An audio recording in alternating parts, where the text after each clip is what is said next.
Fellow Falcoholics, what is up? Welcome to episode 143 of the Falcoholic Live. I'm your host, Kevin Knight, at Falcoholic Kevin, joined by three great co-hosts this evening. First of all, Eric Robinson, at _Eric_Robinson. Eric, how are you doing this evening? I am doing pretty good, man. It is draft eve, and the day is almost upon us, and I'm kind of sort of ready to get it over with because there's a lot going on lately with the Falcons. So. Oh, yeah. I am ready. We're like T-minus less than 24 hours, and it's getting the rumors are getting wild. Kyle Trask is being talked about. I did not need that in my life. So I'm also ready to get there. On that note, joining us is our director of guest personnel, Evan Birchfield, who's been working overtime this week trying to get us on some great guests for the draft party. Evan, how are you doing? I am great. I want to give a shout out to our Patreon supporters because I have a mic now. So if I sound a little better, it's because of your money. So thank you. Yes, thank you, patrons. We are putting the money to good use, getting some microphones in there and all that good stuff for the crew. So thank you guys again for your support. Also with us tonight, we have Will McFadden. He's at the very easy to remember Will McFadden on Twitter. Will, how are you doing tonight? Well, Kevin, sources tell me that all emotions are on the table for me tonight. All states of being are in play. So, we'll just have to wait and see, and we'll see where it goes tonight. Oh, Yep. We'll just have to see how this mock draft pans out. It could get wild. So all of our other live mock drafts have really gone off the rails. So maybe, just maybe, this one will be normal, but I wouldn't bet on it because I'm pretty sure we're going to take it off the rails. We're just going to take it there, I'm sure. But yeah, guys, as we said, it is draft eve. We are approaching the first round of the NFL draft, which will be tomorrow. And before we dive into the show, of course, we have to plug our Falcons draft party. I think this is our fourth year in a row of doing it. It's always a lot of fun. We'll be going live starting tomorrow night at 7:30 p.m. Eastern right here on the channel.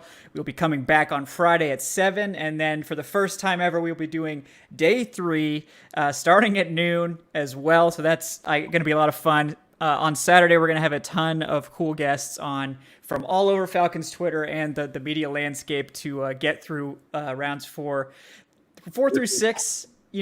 Maybe not 7, because Falcons don't pick in the 7th round. So please don't trade back. Yeah, please don't trade. Please don't pick up a 7th. We don't need it. Okay, we don't need it. We can just get undrafted guys. Yeah. This will be our 5th one. So we 5th. You're right. With the TAC draft. And remember, that's right. The TAC reacts. I can say so as the person whose job it was to write the news story of a draft selection. Yeah. Day 3 is the worst. It is the absolute worst. And I feel so bad for all of my former coworkers with the digital media team that they have like pick 182 and like 187. And it's just like when you are going back to back, there were some times last year where I got essentially like round 1, and we'll take people a peek behind the curtain a little bit, like, even here at the Falcoholic, do some pre-writes. You have an idea of who it might be in the first round. Yeah. And so what we would do is we would write 30 pre-writes, because usually the Falcons are pick 16 or pick 22, where there's just like a bigger range of people in play. So for a month, we would just write those stories. But that's just for the first round. So then when you get into day 2 is a little bit, because you kind of get an idea of who they're considering. So I can start getting a little bit of a lead. But day 3, I was getting a text 2 minutes before they were up on the podium. And a lot of times it's one of these 3 guys. And I was like, that does me no good at all. I don't know what I'm supposed to do right now. People are slacking and it's like dinging in front of like where I need to be. So I like yelled at our Slack group and was like, stop slacking for a second. It is stressful. And I am all for trading day 3 picks away, move up in the draft. Nobody talks about that enough. Get out of day 3, go back to day 2. Right. Yeah. Exactly. Did we do day 3 last year, Kevin? No, this is the first time we've done day 3. I remember we did last year. Day 2 was brutal. I mean, we because I think they only had like 2 picks last year. Because remember, they had the second. They didn't have Davidson and Hennessy. Yeah. Yeah, they didn't. They didn't. I thought they traded. They traded their second round pick for Hayden Hurst. Yeah. Right. So, and the year before that was when they made the trade for to McGarry and McGarry, and they didn't do the second rounder. Yep. So we were like, man, for like a good 2 hours, because of course day 2 starts. Yep. It didn't have any action until round 3, like yeah. middle of round 3. Yeah. So we were paddling along, man. It's This year's gonna be different. Yeah. The McGarry draft was also a weird one for us as well, because like Lindstrom was pick 16, and so you make the pick, and then usually there's the press conference afterwards where they get the player on the phone and the media gets to talk to him and everything, and that happens 30 minutes after they're drafted. Yeah. They didn't do it because we were hearing there was a chance that Thomas was interested in, and kind of all the media knew this a little bit, that they were considering coming back into the first round. So we just like laid on the floor in somebody's office and watched the draft for like 3 hours because we just had nothing else to do. I think we caught wind of that too, but it got towards like late of the fifth round, and we were like, they're probably not going to trade back up. And all of a sudden, I don't think I went home until 2:30 in the morning that night. All of a sudden we were like, oh my God, like they traded back in. Like, okay, what is this? We were scrambling, trying to figure out who they were going to go after. Yeah, I think we were suspicious it was for offensive tackle because we were talking about today in Discord that it was like we thought they were going to take a tackle at 14, and when they didn't, it was like, oh. Right. We thought it was going to be Cody Ford. Or Jawan James or whatever. Yeah. Yeah, and it so happened to be McGarry, and we were like, oh, okay. Okay. Yeah. Like. So jury's still out on that one, but you know, he's not bad. He's not bad. He's not bad. Draft night, nothing beats the first draft night. Honestly, just the natural reaction once Pat Finley was drafted, and I was the only one on the show that was like, "Yeah, great!" Like, because I was high on Pat McKinley coming into that draft, and everyone else from Kevin to Adam, like they were all stunned. Like, wait a minute, who? They didn't know. They really didn't know. Right? Yeah. I didn't watch Tack because you had already done the scouting report on him. And I was like, all right, I'll just do a different one. And like, so I actually hadn't even watched him. So it was very interesting. That was a fun year. A good way to start things off for sure. So Kevin, you formed sports opinions without actually watching the prospects? Whoops. Oh my gosh. Yeah. Shocking. Alert. Yeah. Not every guy who talks about prospects on Twitter has done an in-depth film review on every single one of them. Oh no. Yeah, I know. We've lifted up the curtain big time there, I think. So people are going to be so disappointed in us now. But but no, guys. We are going to get to this final live mock draft soon because we're trying not to go like super long tonight because, as we said, we're going to be back tomorrow night and for the next 3 nights. So try not to make it super long, but we can't get out of here without talking about the Julio Jones trade rumors because it is a big deal. Before we jump into that real quick, I want to read off a donation from George Costanza. $3, George, thank you. I assume this has to do with Pitts. It definitely does have to do with Pitts. He says, don't be a ghost, tip your host. Also, draft Pitts at 4, then trade your second rounder and one of the fifths with Baltimore to go get Najee Harris. Then do whatever you want the rest of the way because I think we just won the 2021 NFL draft. Yeah, I mean, I guess I would say if Najee Harris is there at 27, he's probably going to be there at 35 because I don't think the Bucs are going to take him. So if he makes it that far, you could probably just wait. But yeah, I mean, I'm not really a fan of trading up for a running back ever, but I do like Najee Harris and I do like Kyle Pitts. So, we can do as long as it's not Kyle Trask at this point, I'll probably be happy. I'm not a fan of them trading back into the first. It's too expensive. Yeah. And they're going to be, I think, the top tier of defensive players in this draft, I think are going to fall down the board a little bit because it is such a good offensive draft. And I just think the first round is going to be filled with offensive players. So I think there's going to be value on the defensive side or on the offensive line because that's also a talented and deep group. And all it takes is, one of those guys to slip a little bit where he was graded as a first rounder and he's there just at the top of the second and take that guy. That top half of the second round. Yeah. That's where the value is. It's so nice to have pick 35 and be like, we could get one of these first rounders that fell for a change instead of being like midway through the second round and being like the scraps. Top half of the second round. I'm more excited, honestly. Well, I'm more excited for the number 4 pick. But another thing that I'm very excited about in this draft is the fact that they are picking really early in each round. And when I went through my mock draft exercise for the Falcoholic, it was really easy for me when I was trading back. I looked for picks that were kind of towards the end of each of those rounds. And so then you get a nice like snake draft, like turn the corner effect where you're getting somebody at the end of the third round. And then in 6 picks, you're picking again at the beginning of the fourth. So you can really mine the value there. And I just like how the Falcons are set up to, with one trade, you get maybe 1 or 2 rounds where you get that snake draft effect of kind of picking twice within 7 picks. Yeah. Mm-hmm, mm-hmm. Yeah. I do think, and we're going to get into it obviously with the live mock, that the Falcons have the ammunition on day 3 to engineer a trade up without sacrificing, premium resources, but it's probably going to be a smaller trade up. It's probably going to be later in the draft, like from the 4th round back into the 3rd round or something like that, as opposed to like a trade up back into the 1st round, like you were saying, George.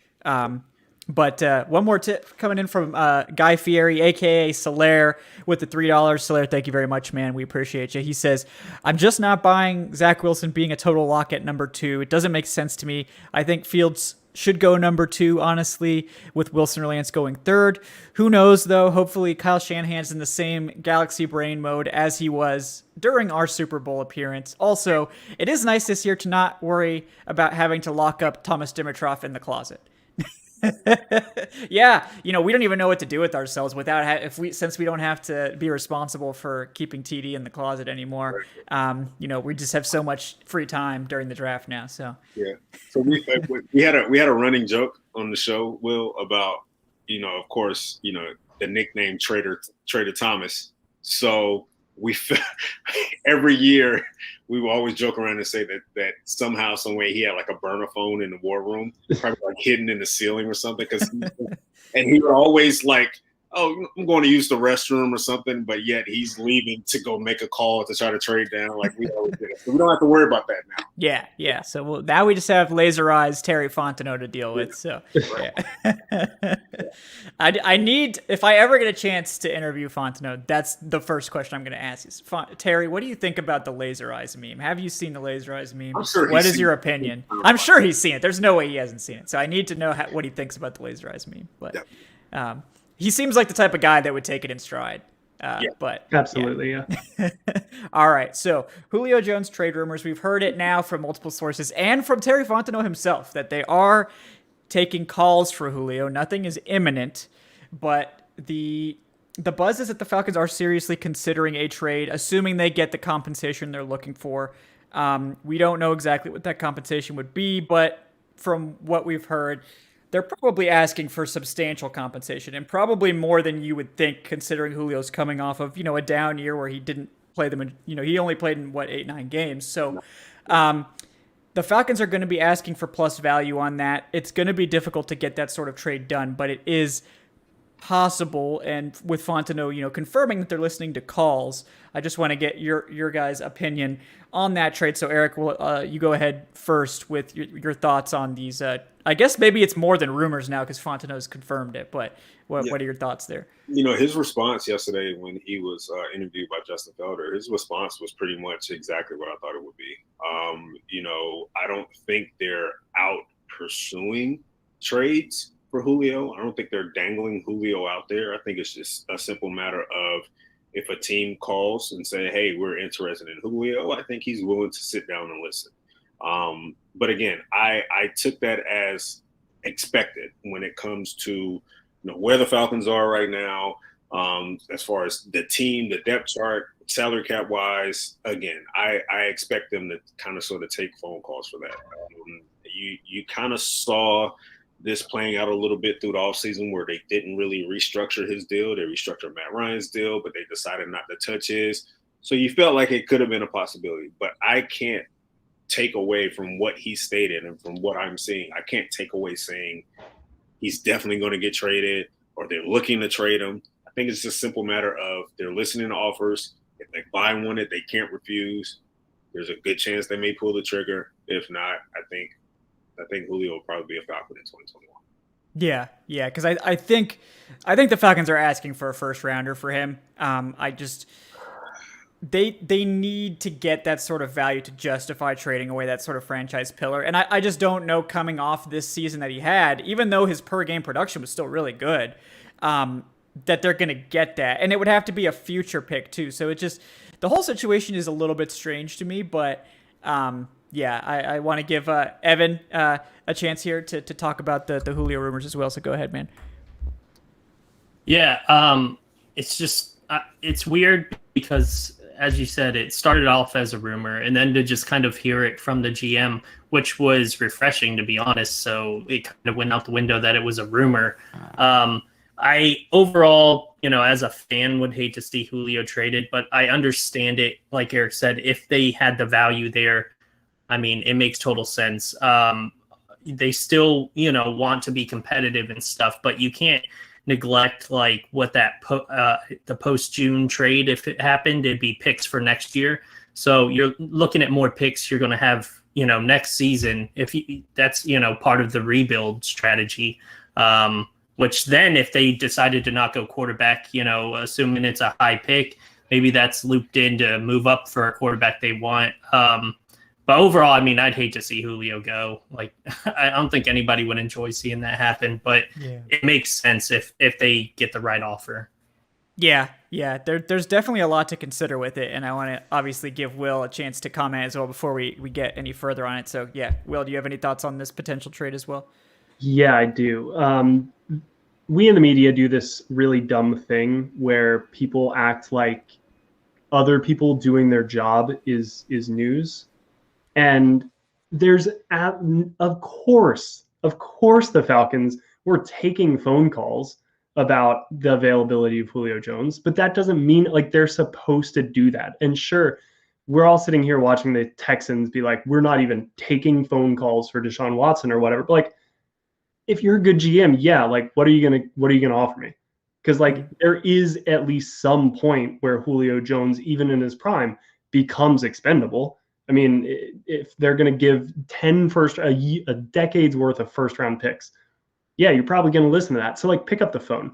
And that's all I think that this is. And, on the press conference the other day, they said they hold Julio in high regard. They should. He's also 32 years old. And while all of the injury talk about last season is completely overblown, and it's really just being kind of hyped and buoyed by people who don't really know what they're talking about, because they haven't watched Atlanta, closely over the past.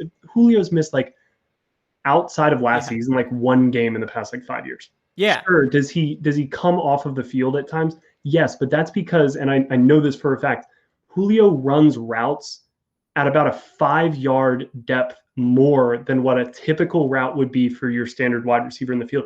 If he's running a comeback that's usually 12 routes, Julio can get to 17 and back in the same amount of time that a normal receiver would go to 12. The dude's running like 100-meter sprints back to back to back to back, and yeah, needs to come off field so he can get a breather and go back out there and do the same thing. So that's all overblown. That being said, if you're a team and you're arguing the value down, it's easy to do that. He's a 32-year-old receiver who just played 9 games and has had a lingering hamstring injury and, didn't have a 1,000-yard season. Like, you would argue he's on the tail end. And so we're sitting here saying that the Falcons are asking for a lot in return and need to get, a first round to justify it. I don't think they're going to get close to that. We just saw Teddy Bridgewater go for a 6th round pick, and that's a quarterback who's still in the prime of his career. I just think Julio, you're maybe getting a 3rd and a 6th. Maybe a 2nd. Mohamed Sanu went for a 2nd. There could be a team who's like, yeah, he's still Julio Jones. We'll give us it. But I think a 1st is a little out of the question. And that's why I don't think Atlanta moves him, because I think Atlanta is going to say he is Julio Jones. Like, he's better here than anywhere else because of the natural chemistry with Matt Ryan. Like, that's rare. You don't just kind of waste 11 years of partnership, because those guys are Peyton Manning, Marvin Harrison level, just like on the same page. And that's very valuable. And that's not something that I think it would not be wise for the Falcons to overlook, that, because he is more valuable here than he is anywhere else. So just because somebody's going to give you a 2nd, he's worth a 1st round pick here. So they should sit on something like that. I just don't think they're going to get an offer like that. And then I think the other piece of the puzzle here is, if Falcons have to wait until after June 1st to make this trade, what does the free agency market look like still at that point? Because if they're going to get, a little bit of money freed up from that, it's probably just to sign your rookie class, if they determine that's how they need to free up that money. But I think they can do that in other ways. Oh yeah. But if there's still, a few kind of good free agent pieces out there that they really like, maybe that incentivizes them a little bit more to try to free up a little bit of that money. You lose Julio, you get some draft capital back, but then you can also go out and target a free agent that you really like. Yeah, and I think that's a fair way to look at it. And I think at the end of the day, what you said is absolutely correct. Like, there are offers out there, I'm sure, but the Falcons need a really good offer to justify moving him. He's worth more to the Falcons than he is to everybody else. So, and also, if you're going to draft Kyle Pitts, then why the fuck are you trading Julio Jones? Exactly. This is what I'm trying to get to. You can't tell me with a straight face, we're trying to win now. We're trying to build this great offense around Matt Ryan, and then simultaneously trade away your best offensive player. Like, I don't believe you. Cue up the Anchorman gif. I don't believe you. Like, that is a lie. There is no universe where you're doing both of those things. Now, if you take Justin Fields or Trey Lance, whoever it is you want at 4 at quarterback, and then you're like, look, we're just kind of going to admit that this is a rebuild. If someone's offering a second for Julio, we think this is the best we're going to get. We want to free up the money now. I guess I can see a little bit more of a reason for it then, but I don't think those two things are compatible with Pitts and Julio. Pitts is not coming in to replace Julio. He's coming in to complement Julio. And if you're doing it any other way, there's this thing floating around on Twitter where people are like, oh, well, they need the money from Julio's contract. They need it. They don't need it. They don't need it. There are so many other easier ways to get that money, like an extension for Grady Jarrett, which, folks, I know it hasn't happened yet. It's going to happen, okay? It's going to happen. I have no doubt in my mind that the terms of this extension are probably already agreed upon, give or take, but they just need to know how much money to free up. And they probably are looking at, what sort, are we going to trade back and get a bunch of extra picks and we need 10 million instead of 7? Or do we want to try to add another free agent, or what's going on here? They just don't know exactly how much money they need yet. So that's why they're waiting. Yeah, go ahead. Yeah. As Will pointed out, the original report saying that they were fielding phone calls, well, in actuality, they've been fielding phone calls since October. Since 2011, probably. Yeah. So it's really been nothing. It really didn't move the needle for me, because again, they've been taking phone calls since last year's trade deadline. So my whole thing, and I saw with some analysts and writers that come out and said, well, it makes sense because Julio is old. So I would say, well, if you're going to come out and you're going to say Julio's old at 32, are you also saying that he's not going to have a rebound season next year? Because this is Julio Jones we're talking about. No one would be willing to say that. So if you feel that he's still Julio Jones, a healthy Julio Jones, he's still arguably the best receiver in the league, then maybe you shouldn't approach this as if the Falcons really need to get rid of him. I think the Falcons are sitting at a point right now where they feel he's Julio. If he can bounce back and have an amazing year, which I think all 4 of us agree that he is capable of doing such. I'll actually push back on that, but finish your point. I think his value will still be there next year. If he comes back and have a Julio Jones type season, I guarantee you someone will still look at Julio like, man, he probably is worth the first rounder next offseason. So I'm willing to bank on that. I'm willing to bet on that. So, and if they're looking to just get 2022 compensation, I'm willing to say, hey, you know what? Let him come back. Let him be healthy. Let him put up 1,400 yards. And then let's see what his trade value is going to be next offseason. I agree with all of that. And I want Julio back on the record. I want Julio back. My argument, if I was to argue the case against that, mm-hmm. he is 32. He is Julio Jones. But at some point, there won't be the bounce back. Right. And it is becoming ever more increasingly likely that the next season won't be the bounce back, whenever that next season is. Right. I think that you're probably smart to bet on a bounce back season because, I do think that some of the games that he missed, if Falcons are in a playoff push, I think Julio probably it gets more than 9 games last season. So he rested his hamstring. Right. That should not be an issue at all heading into the year. Right. But you also have a brand new offensive play caller and offensive scheme. Mm-hmm. Would I be shocked if Arthur Smith is looking over his roster and says, you know what? Maybe Calvin Ridley needs to be my number one option when I'm designing routes. Maybe Calvin Ridley right now offers me more than Julio Jones at 32. I'm not saying that I think that's the case, but would I be shocked if Arthur Smith, who hasn't this scheme, this Kyle Shanahan scheme, usually doesn't kind of target that downfield player type. It's the crossing route, or it's that Yankee pattern. Right. But Julio was in that kind of midfield, the long cross, the deep in, that role.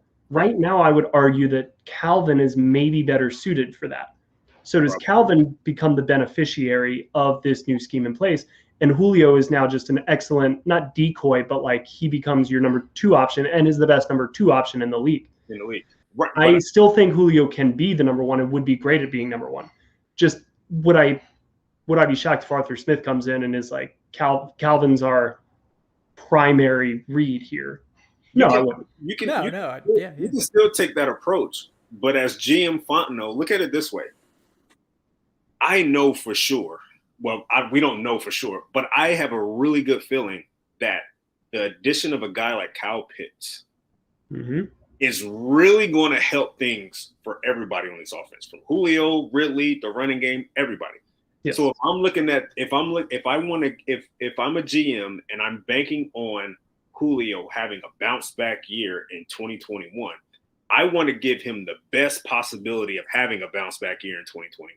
And right now, that best possibility is having a guy like Kyle Pitts on this field, because it's going to open everything up for this offense. So I'm looking at it that way. Mm-hmm. I know Pitts is going to enhance this offense along with the play calling of Arthur Smith. So now I'm putting all my chips on that. Like, hey, let me sit tight on Julio, but let me add some offensive weapons that can actually take a defender or 2 off Julio and let him have that bounce back year that I expect him to have. Then we can rehash this in 2022.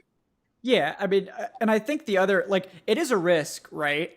It is. Because like what Will said is legit. Like, Julio is getting older and his value is going to decrease yearly because he's getting older, and teams are like, well, we don't know how many more years we're going to get out of you. But I just feel like his value is probably at its lowest it's ever been right now. So like, is he going to have, am I banking on like some transcendent 1,800 yard best Julio season of his career year this year? No, but I'm thinking 1,200 yards is totally reasonable. I mean, that would be a pretty average year for Julio Jones. Was attainable last year. If you look at his production and his numbers last year, he averaged 15.1 yards per reception last year, even hobbled. 85 yards a game. He had in 9 games played. He had 5 games where he had 90 or more receiving yards. So that's dropping that pass in the Cowboys game from Russell Gage, and if he catches that, it's probably he's averaging 100 yards a game. Probably, yeah. That was, Oh man, don't bring that up. That tells me he was still Julio Jones last year. He was, and he still is. Yeah, he just dealt with an injury that just a hamstring injury lingers. Like it's not going to go away, especially if it's a re-aggravation or something like that. It's going to be an injury that he was going to deal with all season long.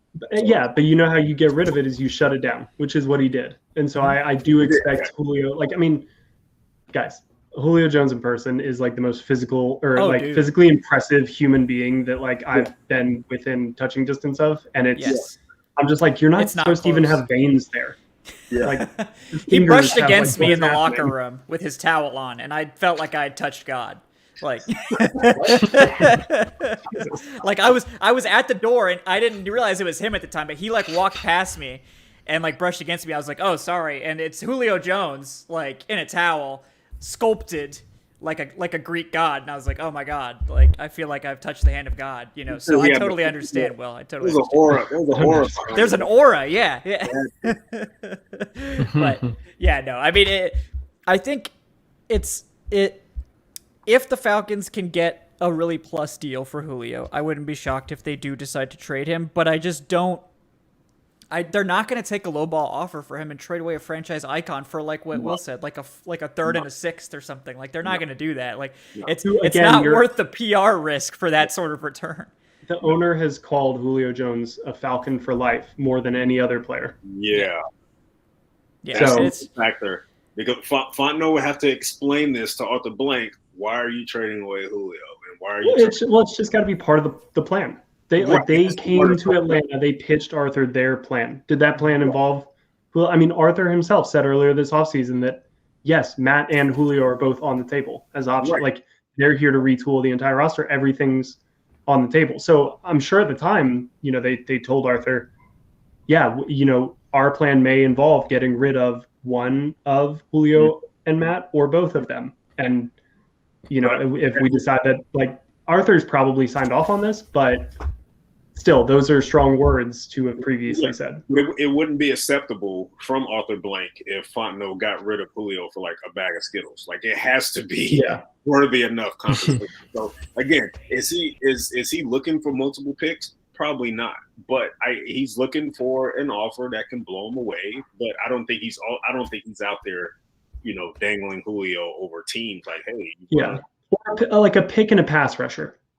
If you send us a good starting, if you send us Max Crosby and a third round pick, sure, second round, like just a good young solid pass rusher, like the Falcons need that. But like it would have to be something where we come away understanding why they made the deal. If people are coming away from it being like, why, what, how, like then that's very bad.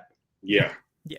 And like the other side of the coin is that it's way more financially advantageous to move Julio next year. Like you're not going to get the same sort of financial relief this year as you can next year. So to me, it all adds up as they're unlikely to move him this year unless they get an offer that's going to blow them away. And because of all the things we discussed, they're unlikely to get that offer. So.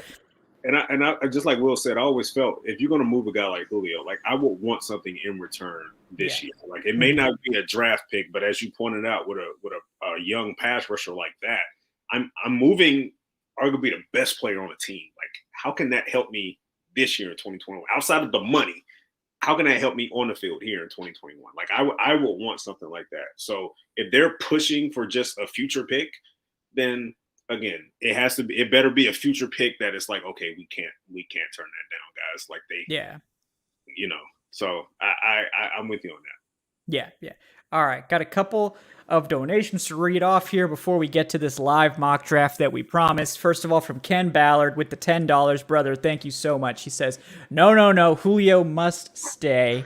Yeah, no argument here, man. I mean, I don't think, like we said, I doubt he's going anywhere this year. No.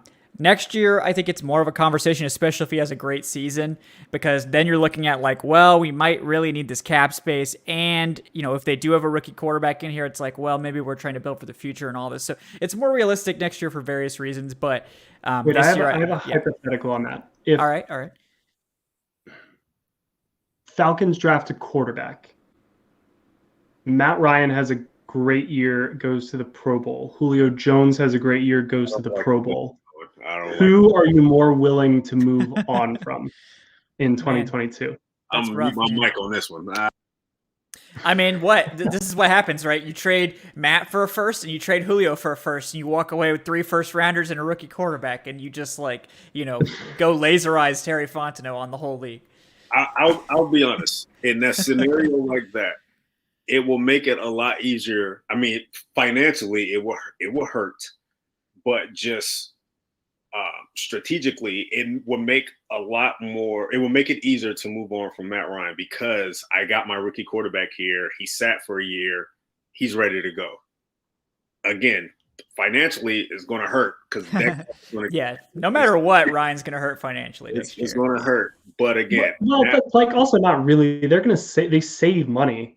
Yes. They still save $8 million, even if they just straight up cut it. Yeah, but sure, it's a big dead cap number, but like it's just $40 million. It's beneficial actually. I was trying to explain to fans because they kept saying like, okay, he's not going to go away next offseason. There's still a slight chance he could, But I think teams would be willing to make a move like that if you already have your heir apparent in place. If he's already, if Justin Fields is here, he's ready to go, you'll be willing to swallow that dead cat pill because you got your guy here. Which is why I stipulated it the way that I did.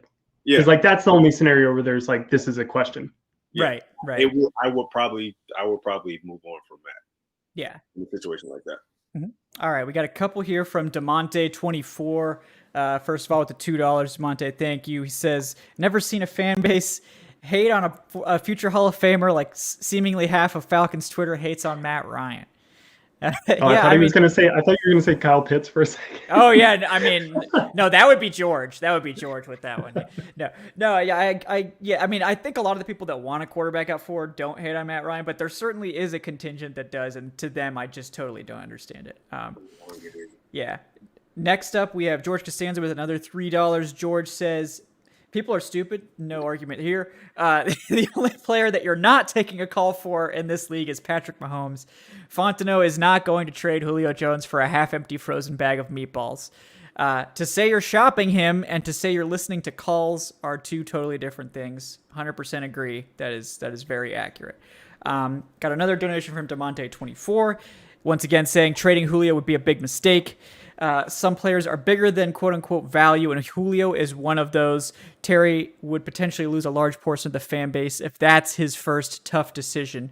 Why not trade someone else like Deion Jones or cut Dante Fowler? Well, they can't move Fowler now because they got the pay cut and guaranteed a bunch more of his contract. So they can't move Fowler. I mean, Deion could be on the table, but the way they did like a kind of a restructure there that's going to make that one tough too. So that would be tough. What irritated me was seeing individuals gauge this potential Julio trade alongside what Houston got for DeAndre Hopkins. And like that's a bad example because again, teams are always taking calls. Right. DeAndre Hopkins always taking calls. Yeah. But they were you see what Houston got for DeAndre, well, they also got shafted in that trade. They got robbed. That lowers the comp point for Julio. An agent will then sit there and just look at it and say, well, DeAndre Hopkins got this. DeAndre Hopkins was 4 years younger than Julio Jones, had similar production to that point in their careers, and you got a running back and like a second-round pick back for him. Cool. Yeah. So the other thing, because Kevin, you saying, taking calls is different than making calls. And I think we can just sit here and kind of big picture common sense this. You've got a first-time GM. You don't know you don't know the value that they place in Julio Jones. You don't know how good they are at this job.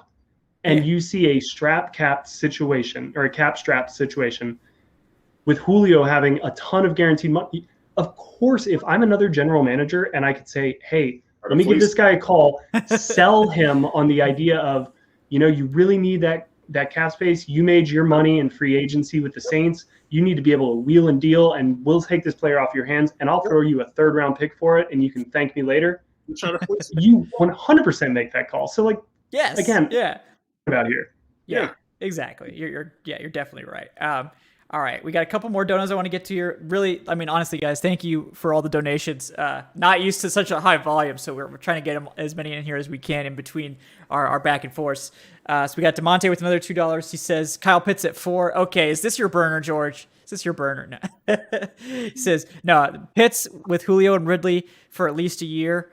With Arthur Smith calling the plays. Nothing to debate. If Dean Pease can just get this defense to like 15 to 20th, we could easily be a playoff contender with this fourth place schedule.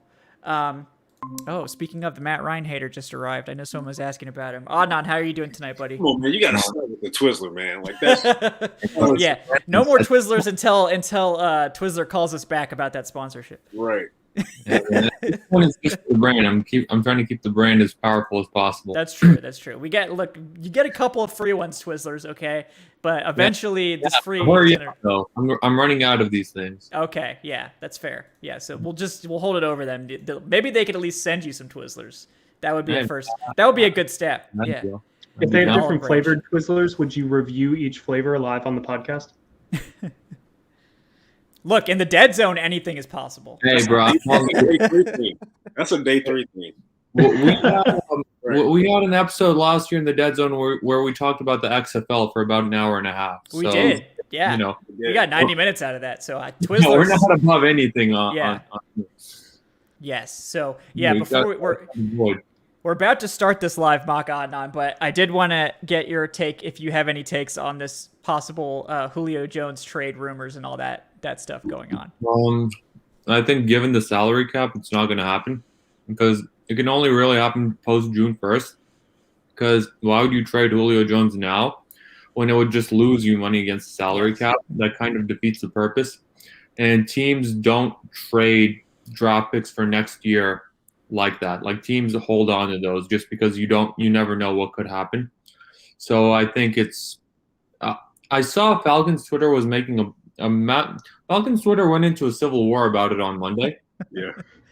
And in all honesty, I didn't understand why, because just looking at it logically, like it's not going to happen. I mean, it could happen next year, but it's like right now, it's not going to happen. Right. Yeah, I agree with you. Yep. So pretty much the same thing that we're all saying. Much more likely and advantageous, I think, both from a like compensation and financial reason value standpoint. Much more interesting prospect in 2022. Also, I did a video on this like 3 months ago, like about the potential of trading Julio and why it wasn't a good idea this year and why it's a better idea next year. So watch that. It's on the it's if you scroll down, there's a page there about the 2021 offseason, the playlist. It's like the second video in there. So watch that. That will answer all of your questions about why all of the things we just said, with some math there as well. All right, we just had like 3 more tips come in. We have to start this mock draft at some point, I swear to God. So I will try to get to your tips as quickly as I can. But we need to start this mock draft so we're not here super late. As I said, we're going to be live for 3 more nights. But I do really appreciate the tips, guys. Keep it coming. But you're just going to make me talk a lot, and that's fine. But we do appreciate you guys. Dave isn't even paying us anything extra for these 3 nights. I know, right? Yeah, it's just free labor. We need the people to donate enough money to cater meals for all of us. Please click on my videos, okay? My family is starving. Hey, my son and I shared a piece of bread for dinner tonight. Yeah. It was, With these tips, we might have enough to get McDonald's. So. Right. We tried to form a union, but Dave wasn't having it. We call him Union Buster Choate around these guys. Yeah, Dave rules with an iron fist here, so we got to be careful. He might be tuning in, so we might have to cut this out. Dave never watches this show. It's okay. Yeah, you're right. Yeah, Adnan's totally right about that. All right, guys. So let's move ahead to the mock draft live. I will get this started up here. Make sure there's no huge shenanigans with the first 3 picks like last time. All right, let's see. This one is Trevor Lawrence at 1, Zach Wilson 2, and Mac Jones at 3. Okay, very realistic. You're really gonna go with Mac Jones at 3? I don't think they will, but look, the mock draft machine says they will. So I think they default to it. If Kyle wants Mac Jones, I think they default to Kyle. Yeah. We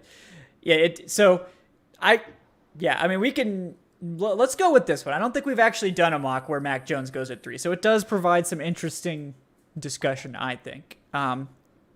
So me personally, I think we're all in consensus on this. It's either going to come down to best QB available or Pitts. It's pretty much going to be a coin toss at that point. Yeah. I think quarterback wins out, simply because I think what Terry Fontenot, I think his approach is that he wants to go ahead and have that stability in place because he wants to build for the future. Not to mention, I think Arthur Blank shows a favoritism towards getting a quarterback. So I think that wins out over Pitts. Barely though, but I was quarterback here. Yeah, I mean, we have I can't remember. I think we've done quarterback and a trade down so far with these mocks. Yeah. Should we do Kyle Pitts this time just for the variety? Sure. It's a possibility. It's a because I Yeah, I mean, we should talk about it definitely. Go ahead on. We can go with either one, but what I envision happening on the draft, I feel like Terry Fontenot would rather go quarterback just because, because what we've been saying for the past few months, you're not going to be in this position many more times, hopefully. You have a chance to get a guy in Justin Fields who, in my opinion, will be the number 1 pick in the 2022 draft. Definitely. And you have a chance to get him at 4 just because the 49ers are galaxy braining this entire operation.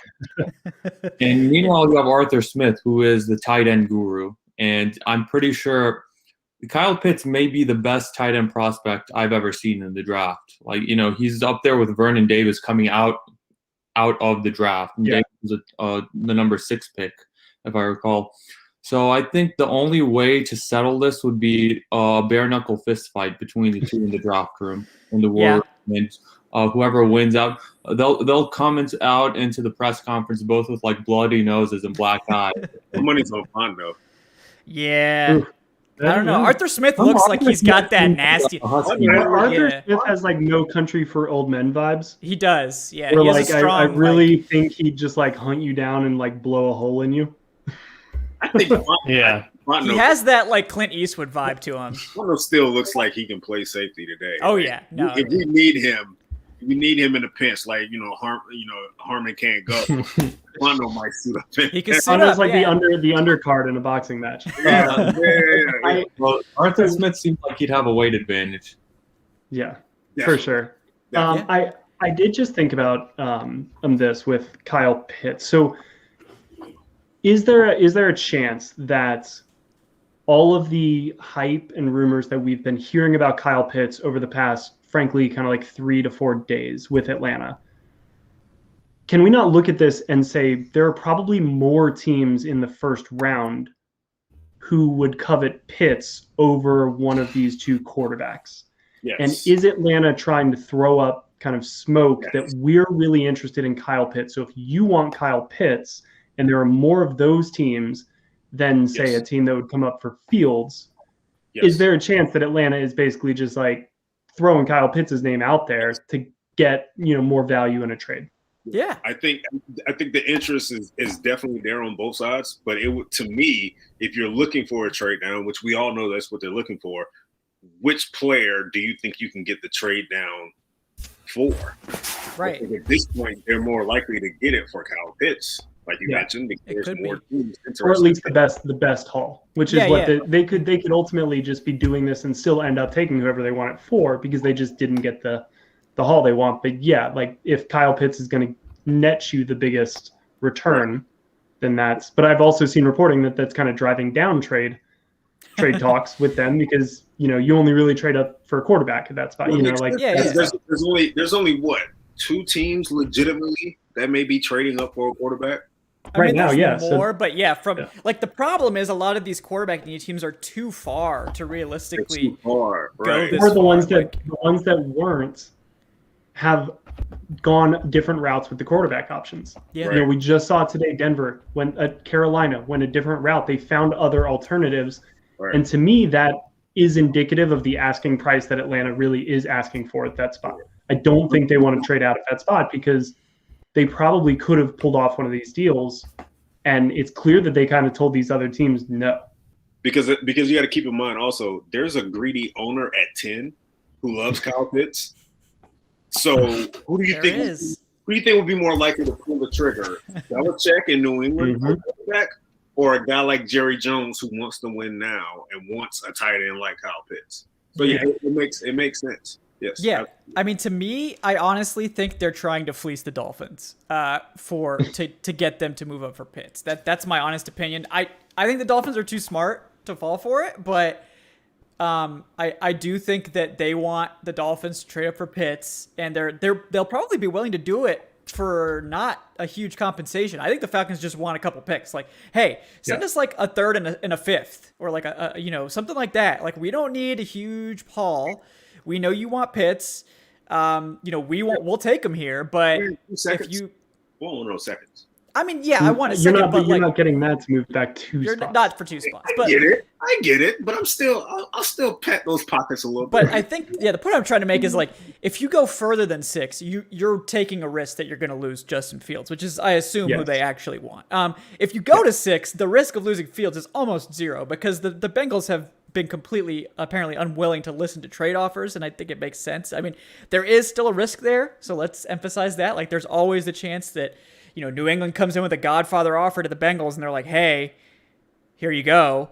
But if you go just 2 spots down to 6, the chances of someone jumping you for Fields are extremely low. I would say like less than 5%. So like it's a gamble, but it could be a smart gamble to pick up a couple of, maybe a third and a 6th or a third and a 5th or something like that.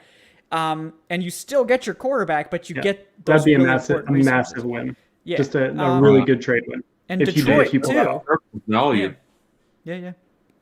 Detroit too, right? But that's a little bit more risky. Yeah. I can't That's who I traded with when I did my mock draft simulation. Yeah, I went back to 7 with Detroit. I could have gone with Pitt. So my top 3 was Lawrence, Wilson, Fields. If Fields had been there at 4, he would have been my pick. He's off the board. So I was between Kyle Pitts or Trey Lance. I went back to 7 with Detroit. I picked up, I think, a 4th and a 5th. So that was the value that the simulation deemed correct. So I think that's probably about right. Who did the Lions grab? The Lions, I can't remember who they like.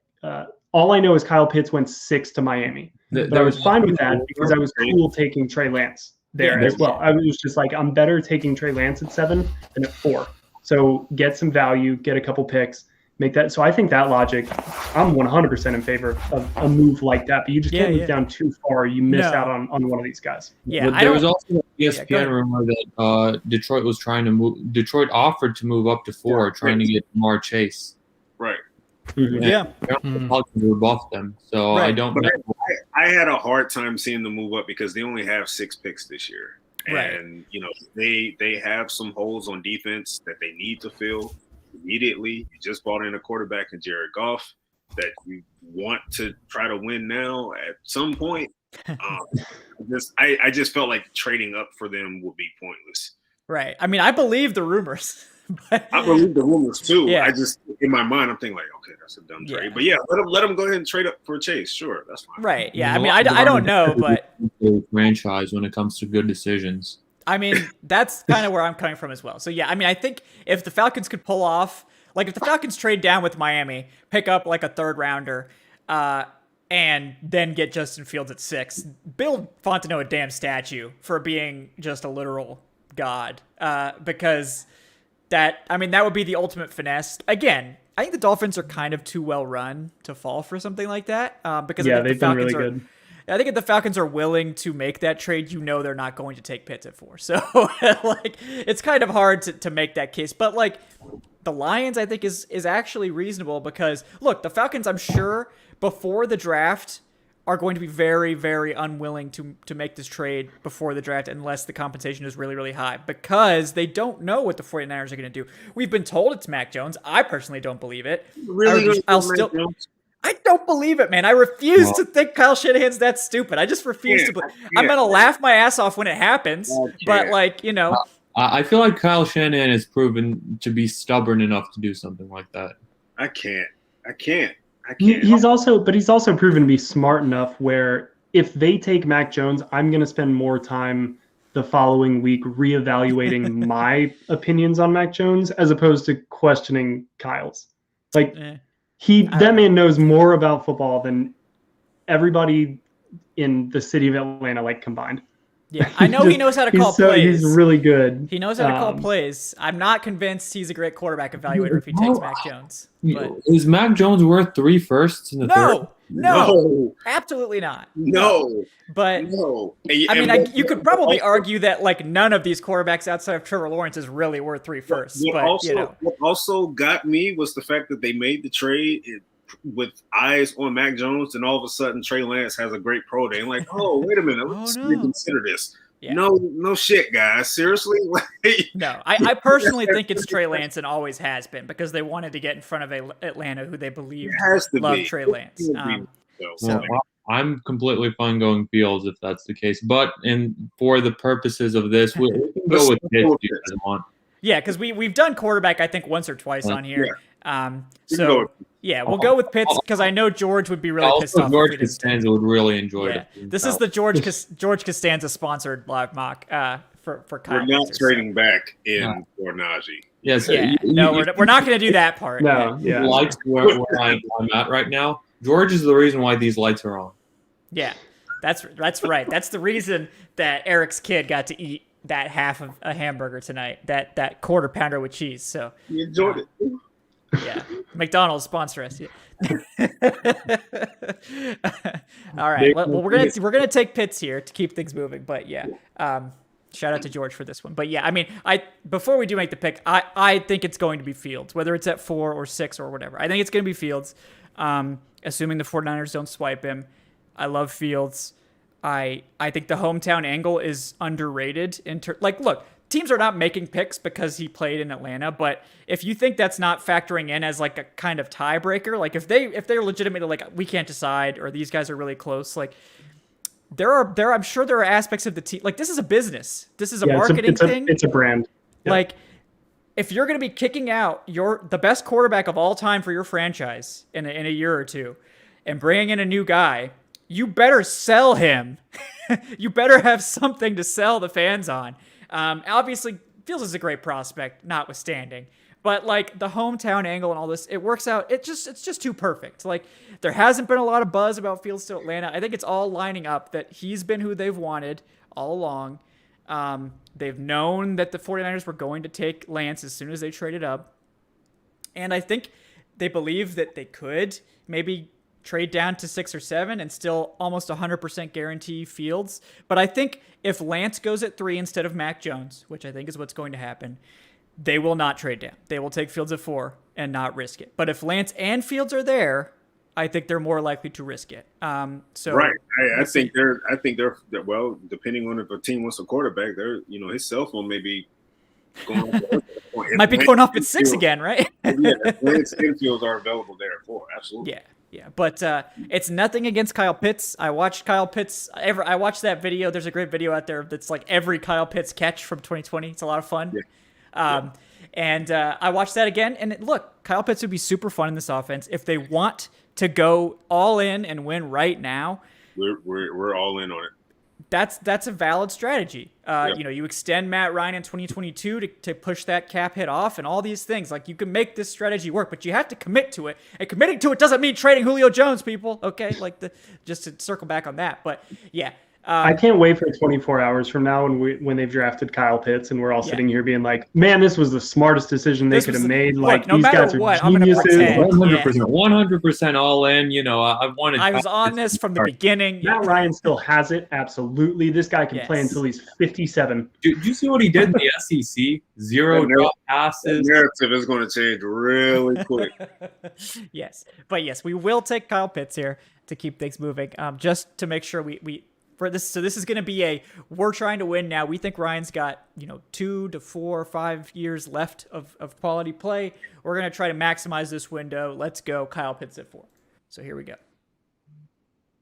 Yeah, so it's going to take a minute to catch up to our next pick. So this is a good opportunity for me to read some of these tips that have come in. So I apologize. We've had actually a bunch come in. Thank you guys so much for that. So if I miss you, I do apologize. So we got George with a $3. He wants to know, Adnan, what are you allowed to drink during Ramadan? Can you consume water during the day? Nothing from sun up until sundown. So at this morning, I think it was at 5:37 was when I was allowed to eat. And up until 8:20 p.m., nothing. So no water either. So yeah, no consumption of water, and I will not be consuming water on Saturday either during our round 3 draft. Modern medicine says you should stay hydrated. Yeah. I hydrate in the morning. Yeah, there you go. You just have to hydrate strategically so that you're set throughout the day. You just have to drink a lot at the correct hours. I'm just saying, if Kyrie can drop 34 while fasting the other day, I can go through a live stream. There you go. Yeah. You got no excuse after that. So It's like intermittent fasting, but with water. Yep. All right. We got a $5 from Brandon Stock. Brandon, thank you so much, brother. He says, tell Kevin I won't ask about Justin Fields and his epilepsy. Yeah. To clarify on that, no concerns whatsoever. It hasn't been a problem for him for years. It hasn't affected his play at all. Not something I'm concerned about in the slightest. I doubt it's a surprise at all to NFL teams that have done their homework. So, all right. We are on the clock here. We'll get to some more here in just a second. I know we have another one from Solaire, another one from Michael Zurich, so we'll get to those in just a minute. So we're at 35. We do have a few teams interested in trading up to 35. I know this is something that Eric did in his most recent mock draft. I'm going to put a counter offer up here so that we have a chance to actually look at the board before we have to accept one of these trades. So let's take a look at the board real quick. So as has been happening lately in these drafts, Travis Etienne is on the board here as the top player available. So I do think that is an interesting scenario for the Falcons, particularly if they. You guys want to sell something to the fan base. You take Kyle Pitts and Travis Etienne back to back, baby. Yeah. Look, with Arthur Smith calling the plays, like this offense would be top 3. Yeah, if it's not, we got problems. But yeah, man, that would be nasty. It'd definitely be top 3 in preseason rankings. Look, it would be top 1 in my heart. So can you imagine the fantasy love for this team? Oh, dude, yeah. Good luck drafting any Falcons. Yeah. It's going to be the same fantasy outlook that they had last year when they traded for Hayden Hurst and bought in Todd Gurley, and everyone was like, "Who's going to stop this offense?" Well, Dirk Cutter. Yeah. We got the biggest problem out of the way. So, yep. What are the offers? All right. Yeah. And what are the options? Yeah. So Travis Etienne's at the top of the board. Jason Owe, the edge from Penn State, is next. Javonte Williams, obviously still there. Let me take a look at some positions here. So at interior offensive line, we've got Creed Humphrey, Landon Dickerson, Wyatt Davis, all still there. At edge, Jason Owe, Carlos Basham. Yeah, that looks that's a little early, in my opinion, for both of those guys, unless you love Owe. At corner, Russo's there. Russo is there, yeah. Yeah, he's like really far down their board now. He's just kind of fallen off lately, but I don't know. I don't know, man. Samuel's there. Yeah. So Asante Samuel Jr. is there. God, that's my guy. I do love Asante Samuel, but yeah. I feel like you might be able to trade down a little bit and still get him. What are the trade offers for? Yeah, I'm just going to go. Yeah, before I forget, let me go through just make sure I've gotten all of the major players that are here. Yeah, so I think we're kind of considering probably like Creed Humphrey, Travis Etienne, Jason Owe, Gregory Rousseau, like you said. There's a bunch of wide receivers. Asante. And Asante, yeah. So let's look at these offers. So yeah, the Chargers were offering to trade up from 47. They were going to throw in a 4th rounder. I think we could get a little bit more from them. I think that was all they were offering. But let's see. We might be able to get like a late 3rd, don't they? They do. They don't want to give up the 3rd. Yeah, it looks 97. Like. Yeah, they don't want to give it up. If we throw in 219, we can get 97 probably from them. I mean, do it. I might be on board with that one. Yeah. 219. It says it's pretty likely that they would agree. So we would trade down from 35 to 47, get 97, and then they would get 35 and 219. We'll get 90, just 97. Yeah. Oh. No, well, we would get their 2nd round pick. Yeah, we would get 47 too. Obviously, they're their 2nd rounder, but. So we would trade down 12 spots. You're trading, you're trading your 3rd. 2nd rounder for theirs. Yeah. And basically giving them an early 7th is what 219 for their 3rd round pick. And just for the sake of this mock draft, we should probably get rid of 219. So what are the other offers? That was the best one. The other ones were all lower. One I've done in previous mocks was with the Steelers. And sometimes you can get a 3rd and a 4th from them. It depends. Sometimes they accept it, sometimes they don't. But because that's a bigger trade down. That's like to 55 or something. But I think that's a good trade offer. But are there any prospects on the board who are likely to go between then that we love and would rather have? Etienne's gonna be gone. Javonte Williams probably gonna be gone. Owa's probably gonna be gone. But I think Javonte might still be there. Javonte might be there. But like, I think to me, you're looking at. I would personally be targeting an interior offensive lineman with that pick if we're trading down. I think one of Creed, Landon Dickerson, or Wyatt Davis will be there at 47 still. So I think we could still get one of those guys. One of those will be there. Yeah, and Asante Samuel might be there too. It's possible, but I don't know for sure. Yeah. So yeah, I like this trade. I think it's pretty fair, actually. I'm also, just as a point of a method point, I'm a big fan of taking a tackle and kicking him inside. I don't know why people view that as a bad thing. Yeah. So, Jalen Mayfield, I think, might still be on the board. He's a good name there. There's also guys like Jackson Carman, who I think is actually better suited. Liam Eichenberg is still there. He's really, I think he's quite good. I don't think he'll still be there after the trade down, but, so that is also an option. There are some of those, possible tackle converts. I think Liam might sneak into the bottom half of the first. I think Liam will be. I don't think Liam's still going to be there when we pick in a couple picks, but yeah. You guys want to do this trade down? This little shunt down to pick up some extra picks? Yeah, I'd be down, but I have to go now. I will catch you guys tomorrow at 7:30 for on to one stream.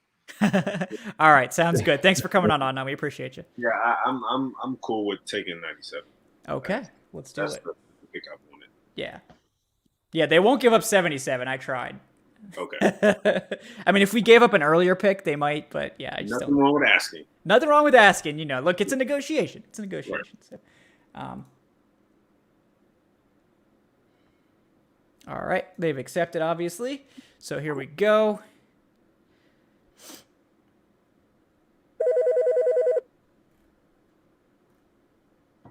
All right, so now at 47, we still have Wyatt Davis here. Let's see. Yeah, Liam Eichenberg went, Basham, Javonte Williams, Etienne, Jason Owa, all went. Asante Samuel is still here. Rousseau's still there. So Samuel's still there, Rousseau's still there, and Wyatt Davis is still there. Yeah, I mean, to me, I personally prefer Wyatt Davis, but I'm definitely willing to listen to other. Javon Holland, too, with the Harmon signing. Safety's not as huge of a need as it was, but this is the range that I expected Wyatt Davis to go. Yeah. I don't expect Rousseau to be here this far. Yeah, me neither. Yeah. So to me, the value is more on the side of Rousseau than Wyatt Davis. That's my call. I also think, I've been able to watch Matt Gono up close for a while now. I think he's capable of being your starting left guard this season. And so again, I'm maybe more in favor of, I think I took Deontay Smith in my mock draft, in the 5th or 6th round. I'm kind of in favor of somebody like that, who's your new Matt Gono and your kind of new project guy, and you're drafting for depth on the offensive line. Yeah. Just because that's a really hard position to plug and play from day one. It just takes some time for those guys to get up to the NFL level and NFL caliber. So I think I would agree with Eric a little bit in that, if I'm comfortable with taking Rousseau here, I wouldn't be in the first round, but absolutely middle of the second round. Yeah. If you miss on that, I understand. Right. The upside is the upside is crazy. If you get a top pass or a number one pass rusher for your defense, then that's great. Yeah. The only thing that gives me pause is I might lean more towards Samuel here, Asante Samuel, because if they are going for this win now, I don't know how much Rousseau gives you this year. Sure. But it's not about just this year.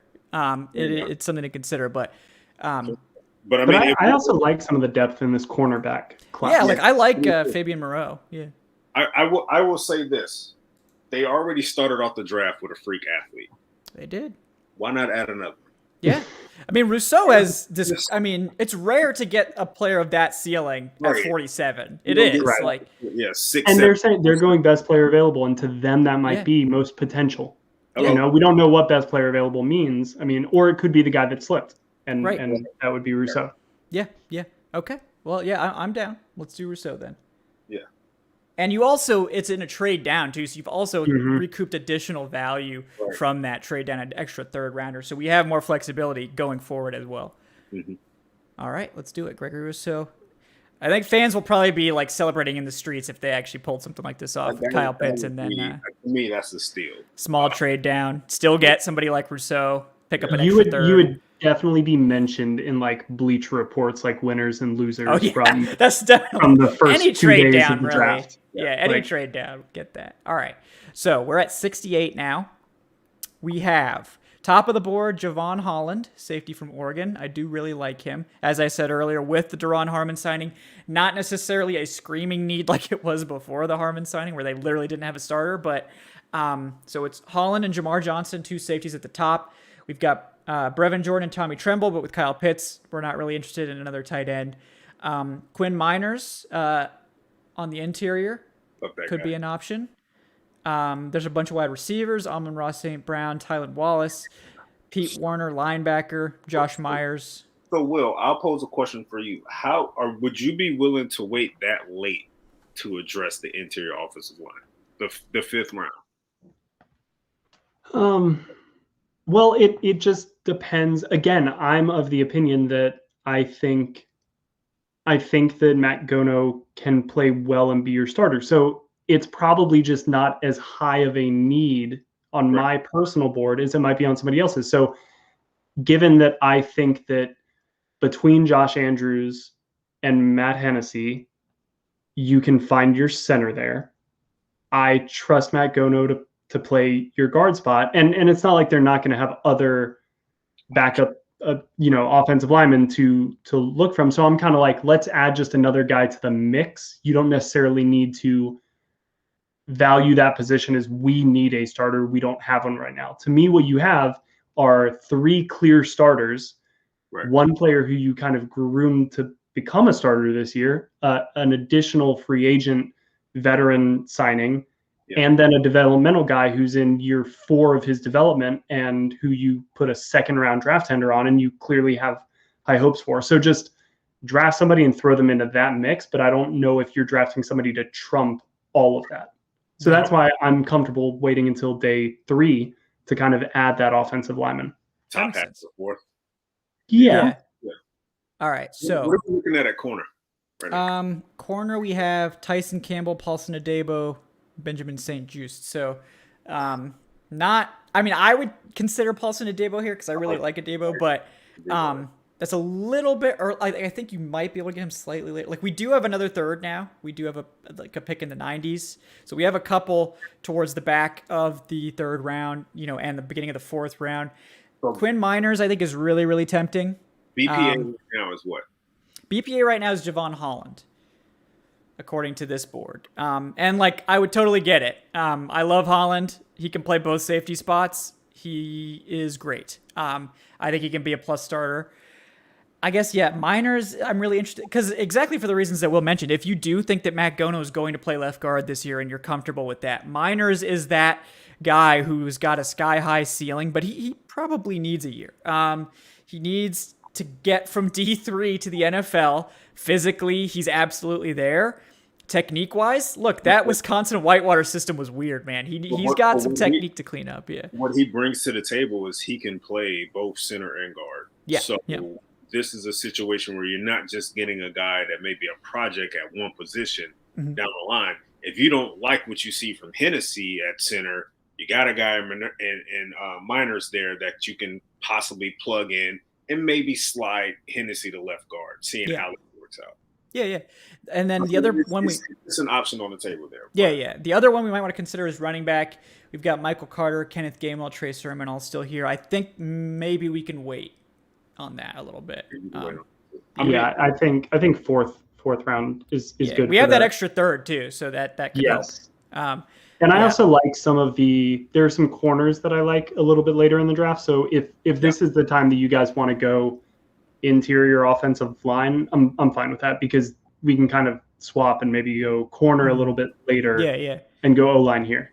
Okay. Yeah, I like Miners. You down with Miners, Eric? I'm fine. Yeah, I'm fine with him. Cool. I saw him out at the Senior Bowl. That guy was throwing around FBS. Oh yeah, he's got the build and the nasty for sure. He embarrassed Patrick Jones from Pittsburgh. He stonewalled Marvin Wilson from FSU. He had a day. So, yeah, I like him long term.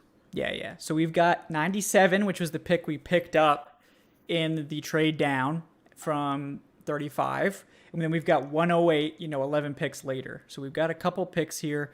Let's see what the board looks like here at pick 97. So he should be happy right now. He should be happy. What's that? He's got an extra bodyguard on the interior, and he's got a freakish tight end to throw to. Yeah. Oh, Eric, I know who you want here. I already know who you're going to want to pick. What are we looking at? Hamza. Hamza's still here at 97. Yeah. I like Hamza too. Yeah, and Trey Sermon is the top running back available. Dude, there's something about I feel like that's where the league is going now, where you just get guys that are just positionless, especially in the secondary. That's what Minka Fitzpatrick is for the Steelers defense. Mm-hmm. That's what Tyrann Mathieu is for the Chiefs. That's what Buda Baker is. Like, you just get those guys that don't have a real position and just put them out there and find the best matchup for them. I think Hamza is perfect in this spot, and to me, steal at 97. Oh, he's a total steal. He's a steal. He's 6'4", 220, long arms. He played both safety spots, played weak side linebacker at FSU as well. They moved him everywhere. I think he's perfect here. Yeah. Quincy Roche's here too. If we hadn't taken Rousseau, I would definitely be considering Roche. And Sermon too, but I think Hamza, I think you kind of have to. I don't know what you guys want. My top choice right here is Hamza. Yeah, me too. I just knew. I knew you were going to want Hamza. I was like, oh, yeah, he's still here. Yeah, we got to do it. Yeah. Yeah, you got to, man. Yeah. All right, we'll do Hamza here, and then we're going to pick again in like 11 picks. So let's see what the board looks like there. What a haul. I love it. Yeah, already. I love it already. Yep. I got 3 freaks. Right. All right, so we did look out. Trey Sermon's still here at 108. If we wanted to add a running back here. We also have some of the later guys like Ramondre Stevenson, Chuba Hubbard, Jamar Jefferson. We're still just 1 fourth runner, right? Yep. So, the only extra pick we got was 97. So we're back to our normal picks now, minus 219, mercifully. So Will, how are you... Will stepped out for a second, I think, so he might not be able to answer. He's back. He's back. Okay. So I'm gonna toss this to Will here. I'm gonna let Will kind of navigate from here at the top half of the board. I mean, Sermon's sitting there. Remember, you're saying you like some of the corners later. There's also interior defensive linemen. Who are the linebackers? Let's see. We got Derek Barnes, Dylan Moses, Monty Rice, Charles Snowden, Tony Fields are the top guys left. Okay. All right. Pass. I had a weird thing in my mock draft where I got for whatever reason really good players slipped. Mm-hmm. So it in the fourth or I got Jamar Johnson I think in the 4th or 5th round. Oh yeah, Jamar often makes it. Yeah, Jamar makes it this far generally. And that's crazy to me. I like him a lot as a player. He's great. He tested bad. That's probably why he'll drop. But it's because he's hurt. Right. But I just asked about linebacker because there were some good linebackers that dropped in my thing, so I just wanted to see who was there. What are the positions that you guys were targeting? Yeah, so Trey Sermon's at the top of the board in terms of best player available, the running back from Ohio State. We also got Hunter Long, but we're not really looking at tight ends. Marlon Tupolatu, the defensive tackle. Kyle Trask, baby. Oh, hell no. Tyler Shelvin, the nose tackle. Who are the quarterbacks? Real quick, Let's see. Kyle Trask, Jamie Newman, Brady White. Nope, don't want any of them. Yeah, I mean, I'd consider Newman here, but I don't really like it. So. Normally, when I do draft simulators, I usually target running back and corner. Yeah, Trill Williams, Robert Rochelle, Sean Wade are still here. At corner? Yeah, at corner. What about, is Shakur Brown still on the board? Yeah, I'm sure he is. Oh, no. Maybe. Yeah, he is. He is. Okay, so that was the guy who I picked in my mind. I like his value for where he's been going. Yeah, I think you can get him later. I've generally been able to get him like 5th, 6th Yeah, round, one of those so later ones. Yeah. Yeah, he's who I had in mind when I was saying, there are some cornerbacks I like, because I also like the kid from South Carolina, Israel. Mukwamu. Yeah. I remember we were in Arizona for the Falcons Cardinals game, and that was the day that Georgia lost to South Carolina, and it was because of him. He picked off Jake Fromm twice, and there were amazing interceptions. And ever since then, I was like, I feel like I just watched like a future first rounder. So I'm happy to have him in the 6th. You really want to go freakish on defense, huh? You want to get Russo, Hamza, and Mukwamu? Like, this is. I'm a big traits guy. We could get Tyler Shelvin too if you want a 350 pounder there in the middle. I'm like the Al Davis of podcasters. Yeah, I'm all about the traits. I think I'm leaning Trey Sermon here, just because he is the best player available. He would be plus value here. I really like, hit what he brings. He's not the best receiver, but the Falcons have Mike Davis and Cordarrelle Patterson, both guys who can play that third down role. Yeah. Is Khalil Herbert around, or did he go already? He is. I like him better. Really? I honestly, I think someone may snatch him up in the 3rd. I don't think he's going to be here. Yeah, I think there are teams that really do like Herbert earlier. I've seen so many players like him succeed in this league. Yeah. No one. He doesn't have a lot of exposure because he played 4 years at Kansas. Yep. And he had his 1 year at Virginia Tech, and it was he averaged 7 yards a carry. He also brings value as a returner as well. He also averaged 9 yards a carry in like the 4 games that he played in Kansas before he left. So like if he had played a full season at Kansas, he's probably like back-to-back 1,200 yard seasons, and is probably being talked about as like the 3rd best running back. Well, if he played 2 or 3 seasons in the ACC, he's probably one of the more talked about running backs. I mean, he's probably up there with Devontae. Again, he's not like one of these. He does one thing spectacularly, but he does like a lot of things well, and he would be really good in an outside zone scheme, I think, because he's got a really, really good like play balance, and he plays low to the ground, and he has not the best cuts in the world, but like good enough cuts and enough speed. And just like, again, I've seen like, he reminds me of like Frank Gore almost, or like Jay Ajayi, or the only thing I don't love about him is the height, but I mean, we got Mike Davis. So it's kind of something you'll just have to get over. He's what, 5'8"? Yeah. So height doesn't matter for running backs, man. It doesn't really matter. No. Have you seen Jaquiz Rogers 5'6" pass block? Okay, if you've seen that, height doesn't matter for running back. It doesn't matter. I mean, to be quite honest, guys, I'm fine with Herbert or Sermon here. I'll let you make the call.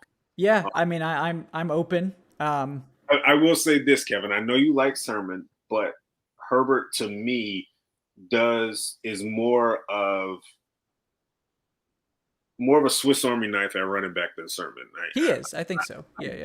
I did pick Sermon in my mock, but that's only because I fell in love with the combination of him and Mike Davis late in games, carrying the rock, those physical runners. But Herbert does bring a little bit more to the table as far as the skill set goes. I will say that. Okay.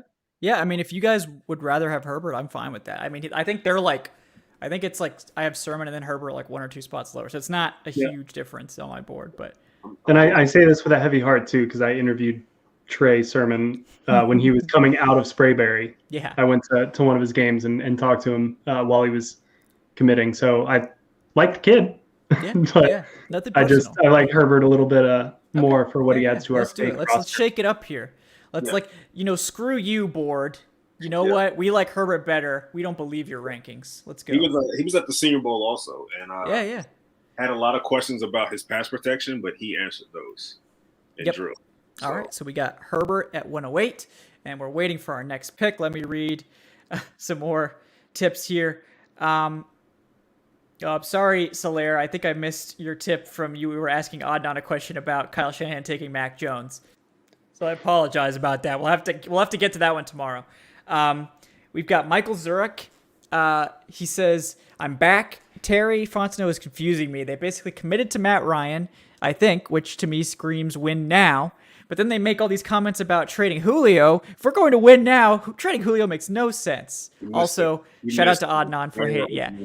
Yeah. We did talk about it earlier in the show, Michael. So if you're still here, definitely rewatch from the beginning because we did address that. You're 100% right. Doesn't make any sense for them to trade Julio if they're trying to win now. It just doesn't. We also got $1 from Jacob Wheatley. Thank you, Jacob, for your support, man. We appreciate you. He says, don't forget, Kellen Mond is Terry's guy. LOL. That wasn't even a good Photoshop. Put in more effort next time. That was awful. Yeah. And then finally from Ulysses Ventura, we got the $5. Ulysses, thank you. He says, is it important to point out upcoming free agents such as Calvin Ridley, Foye Oluokun, even Hayden Hurst when thinking about the draft? Or do you think by the time the contracts are up, the team will have the money to sign them like maybe the cap increases? It is important to think about. They're not letting Calvin Ridley walk, so don't worry about that. Foye, that's on the table still. And Hurst, absolutely, especially if to take Pitts like in this mock. But you're addressing the Hayden Hurst departure with the pick of Kyle Pitts. So I think anything that's regarding future free agency for this team, you might want to just sit on it until we know what the cap ceiling is going to look like next year. And frankly, because when I dug into all of the cap stuff, Foye and Calvin are so outplaying their contract right now that there's no way in hell you want to touch their deals until the 5th year of Calvin's deal is over and the 4th year of Foye's deal is over, which I believe is after this season. So you're not going to see them extend those guys because it makes no sense for them to take on extra. The reason you would do that would be to make them happy, but they have a legitimate reason to say no in this case. So I don't think they'll hurt anybody's feelings. Right. They're not going to extend those guys until their deals are basically over. Yeah. All right. So we're up here at 148. Let's see what the board looks like. We've got a bunch of edge guys at the top here. Victor Dimukeje at one. He is available. Deo Odeyingbo from Vandy, who I like a lot. He's there. Dalen Hayes, Patrick Jones also on the board. We've got some corners, Rodarius Williams, Keith Taylor Jr., Ambry Thomas. I do like Ambry Thomas a fair bit. He'd probably be a decent pick here. Let's see what else we got. We got some running backs, but we just addressed that. Richard LeCount at safety, we've addressed that. Some wide receivers, but that's probably something we're looking to take with some of our comp picks. What about tight end? We got Kyle Pitts, brother. Oh, we did. Sorry, we did have Kyle Pitts. No. What this team needs, Kevin, is to come out of this like the Chicago Bears in the 202020 offseason with 14 tight ends. That is the way to Thunderdome style. Yeah, that's a new trend. I like it. Yep. I wouldn't mind addressing either edge or corner here. Yeah. I mean, I think the value's best at edge. Like, I think Deo Odeyingbo here is really good value. Same with Victor Dimukeje or Patrick. I mean, all of those guys are honestly pretty good. My only question with Deo is, of course, health-wise. Yeah. Or is Achilles late in the season? So, but I mean, at the same time, it's round 5. It's pick 148, yeah. Yeah. You could just kind of, and you got Rousseau, too, so it's like you don't need him to step in. What does the interior look like? Let's see. We got Tedderell Slayton, Kyrus Tonga, Bobby Brown, and Naquan Jones. All the four big nose tackles that the Falcons look at. Yeah. Bobby Brown is the guy that I had in mind. Because I do honestly, any of those guys, because my thinking with this pick is the defense is what needs to have the biggest transition. And if one of the key elements of even being able to employ a 3-4 is to have a nose tackle who can anchor your defensive line. And I don't know anybody on the current roster that could do that. Right. Davison's more of a 4-3 nose tackle, so he's playing a little bit out of position in this. But he'd be a great end. Yeah, I agree with you. I think I take Kyrus Tonga. I've taken him a bunch. I think all 4 of those guys could do it. But the unique thing about Tonga is he's a better pass rusher. He's then actually a pretty good pass rusher. Yeah. He's 340 plus, but he's athletic. He can move, man. He can really get off the snap, but he's not known for his run defense.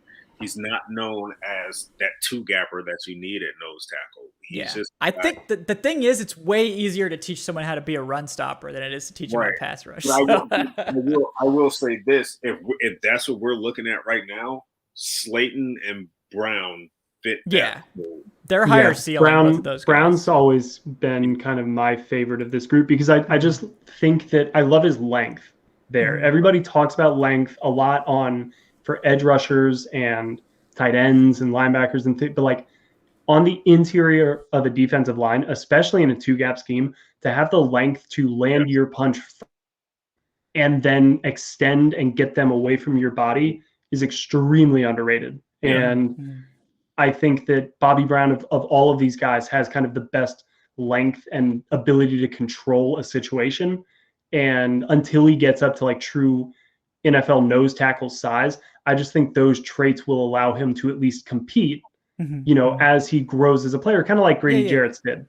I think right now he's roughly 320-ish. Yeah, he's 325. I'm looking at the thing right now. Yeah, I guess. Yeah, to me, it's like I think we can wait until our comp picks to get that nose tackle because with the four of them still there, with Slayton, Tonga, Brown, and Naquan Jones all there, I think it's guaranteed one of those guys will still be there with our comp picks. That's good thought.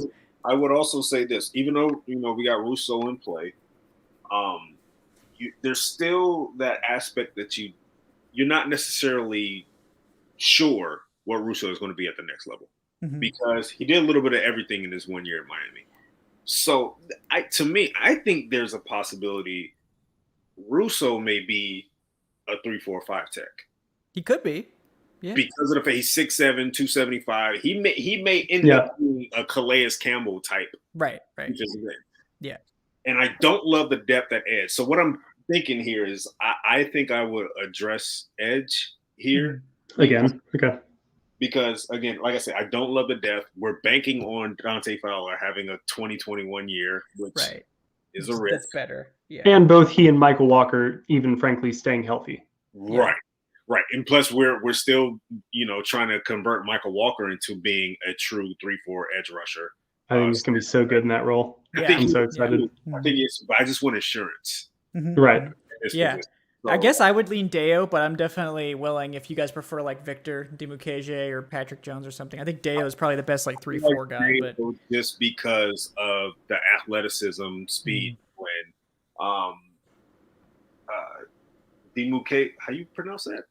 Dimukeje, I think, but that's just my guess. I don't love the length. He's more of just having that good motor as the edge rusher. But Deo brings that size speed element to the Let's do Deo, and then we'll see what's available with our comp picks, which are going to be our final two picks because we traded away that 219 pick. Thank God. Yeah. I mean, Deo could play the 5 technique too. I mean, that's the thing. He's huge, man. He's like 6'6", 265. This man stands up and rushes. He's a great athlete. So look, if anything, this is definitely just a freakish athletic defense at this point. Like, is this a Dan Quinn draft? You're 6'6", 260, 270. You got a safety that's 6'4", 20 that has 80-something inch wingspan. We have a type. We do. We do. We have a type. Yeah. I think right now with these two comp picks, I don't know about you guys. Oh, sorry. We have 3 picks left. Yeah, we have 182, 183, and 187. Sticking to the theme of the defense, definitely like Will brought up earlier about corner. Yeah. So we have to address that, we got Kyrus Tonga, Bobby Brown, and Naquan Jones still here. So the only nose tackle that went was Tedderell Slayton. So those 3 guys are still there. At we picked back to back, so we can take 2 guys. So yeah, I think we were arriving on maybe Bobby Brown as the one we wanted, right? Or Kyrus. I mean, I like Kyrus too, but yeah, we can. I like Brown here. There's Brown. Who are the? I know we're picking back to back, so I guess it doesn't matter. Yeah, so I know we want one of these the nose tackle. So we can go with Brown. Okay, we'll go with Brown here. I like Brown. Yeah, me too. All right, and then corner we have Shakir Brown is still here, along with Okay. Thomas Graham from Oregon is still here. Bryce Thompson from Tennessee, Demador Lenore from Oregon, Rashad Wild Goose Jr., aka #1 pick on the all name draft. Yeah, Brown has the capability of playing inside and out. And what I really like about Shakur Brown is he didn't play a lot, but Right. he made so many impactful plays when I think he led the Big Ten in interceptions, or maybe led the country. And the dude only ever started like 12 games. Right. And I just think that his inexperience, really is the reason he fell down this draft. But I kind of don't know, corner, yes, you have to understand what is happening and really be able to communicate and work within the framework of a defense and pass things along and know your stuff. But it's such a physically reactive position that I kind of think if you just can take a guy who can play, and I think watching the film, Shakur Brown can play. He can stay with anybody. He moves like somebody you would pick in the second round. And I just kind of like that. And I think that fits exactly with what we're going here on defense is kind of just go get the guys who can ball when the whistle is blown and or the ball is snapped, I guess. But he also brings the ability as an effective blitzer as well. Yep. Is a staple in a Dean Pease defense. So Let's do Shakir. Let's do Shakir Brown here. All right. So then we're gonna pick at 187 in just a second. And this is traditionally where I like to take a wide receiver. Just because the depth, it's always there's always a good wide receiver here, just because the class is stupid. But right here is where I will want to take a receiver that can also provide special teams value as well. Russell Gage. Well, we got. Look, why can't? This is the question. If I ever get to talk to Cordell Patterson, why don't you return punts? Can you tell me, please? Okay, look. There's a guy on the board that I see right now. Yeah. That definitely answers that punt return question. Yeah. Jalen Darden. Yeah, Darden. I really like Semi. I really love Semi Fehoko, dude. Have you seen his tape? That dude is nuts. I get it.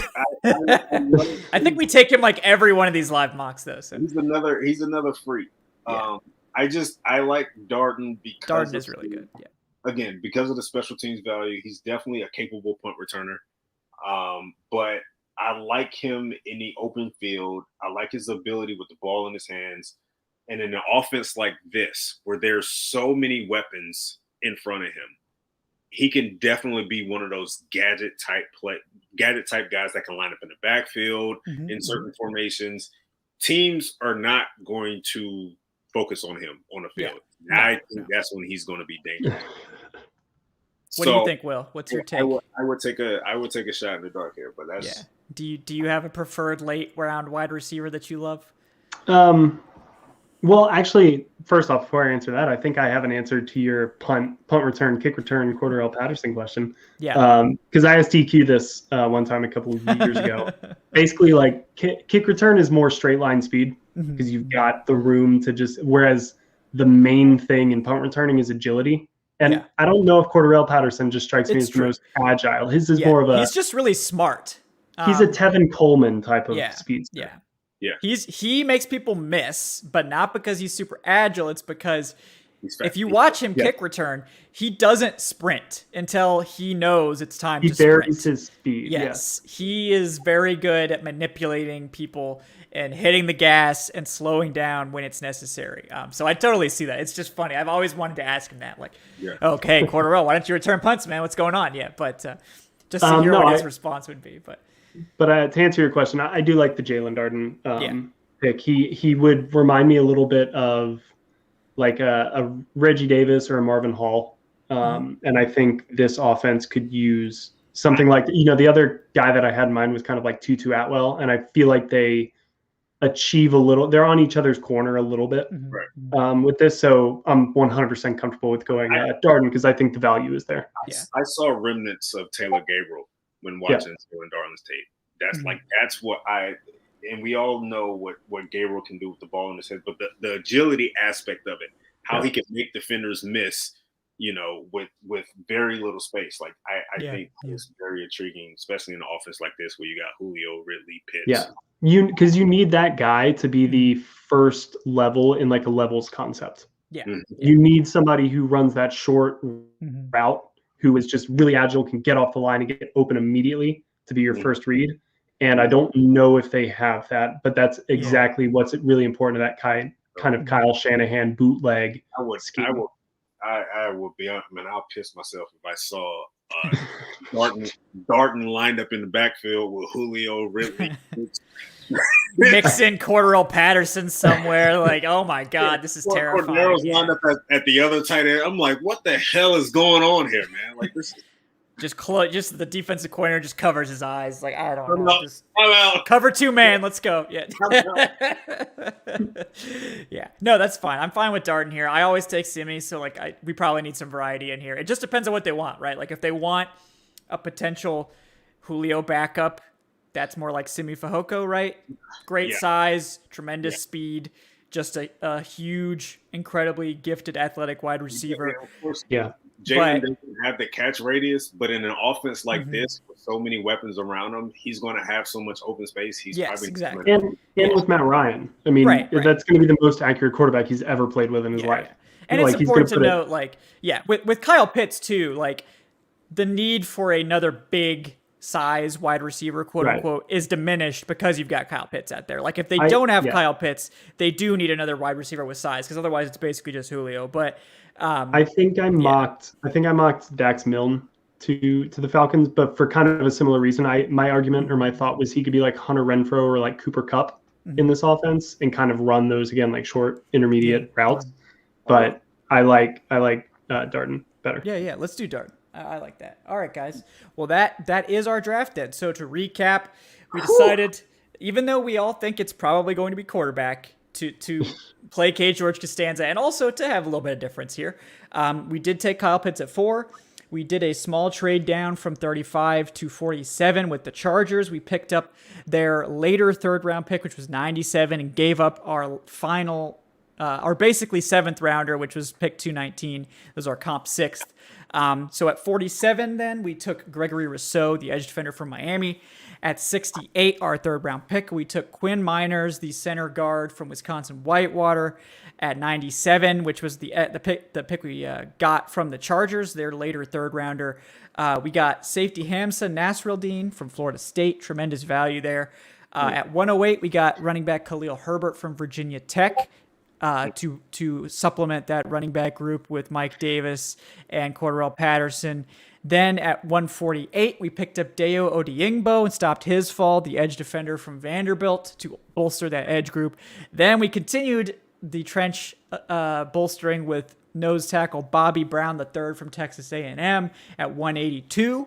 And then we got 2 more picks here. At 183, our second comp 5th, we took cornerback Shakur Brown from Michigan State. And then finally, with our last pick, our 6th rounder, 187, we took wide receiver Jalen Darden from North Texas. That is a crazy haul. I think everyone would basically be doing cartwheels if they were to pull off something like that. So I can't tell if Eric is like over the moon or like pissed at himself and trying to like.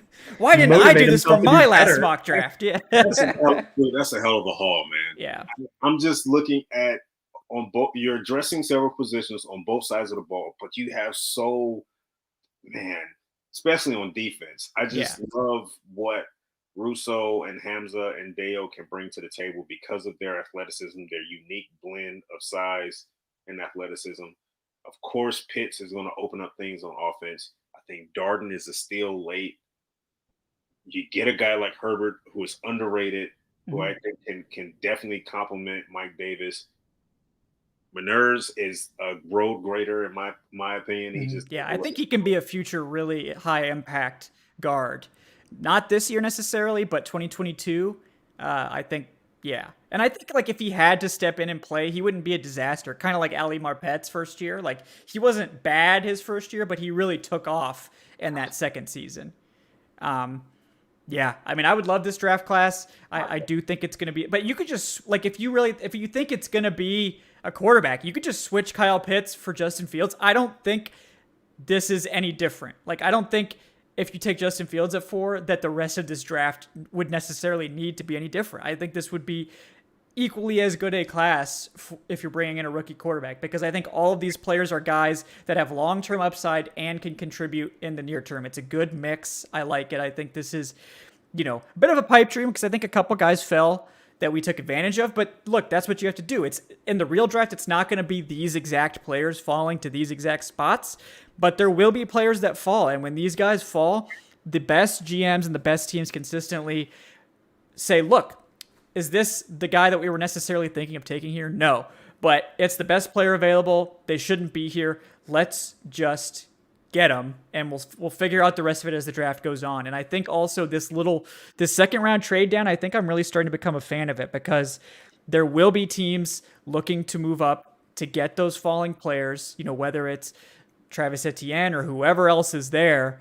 And the Falcons need that extra pick. Even just picking up that extra day 2 pick, it makes a huge difference. That's like Hamza Nasirildeen is a huge addition that you wouldn't have otherwise been able to make. So I'm a big fan. Great job, guys. That's kind of what I was saying, is it's awesome to have that early pick in each round, because you do then get any type of acquired pick in the middle or late part of a round, which usually you would be like, okay, whatever, I'd rather have it higher. It's actually kind of more valuable this year, because you get 3 picks in the span of 22 picks. Yeah. And you just can add like 3 players of the same caliber. It happens every year. Top half of the second round is you see 7, 8, 9 guys that are first round talent for most teams, and then you just see the top half of the second round every year is always a hotbed for trade rumors and trades itself. So I would love to be sitting at 35. I would place my money more on a trade there than at 4, to be quite honest. Yeah. Unless they get one of those little trades like we were talking about earlier in the show, like a 4 to 6 or 4 to 7. I think those are the most likely trades right now. Yeah.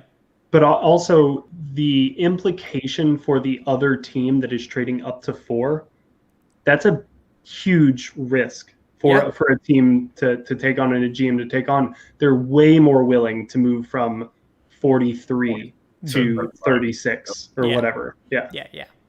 For sure. That's definitely important to note. So there you have it, guys. Our final live Falcons mock draft. If they do anything resembling this over the next few days, I think we'll all be really happy. And I do think this is going to be a good draft class. I think that, look, we haven't seen what Terry Fontenot and Arthur Smith are capable of.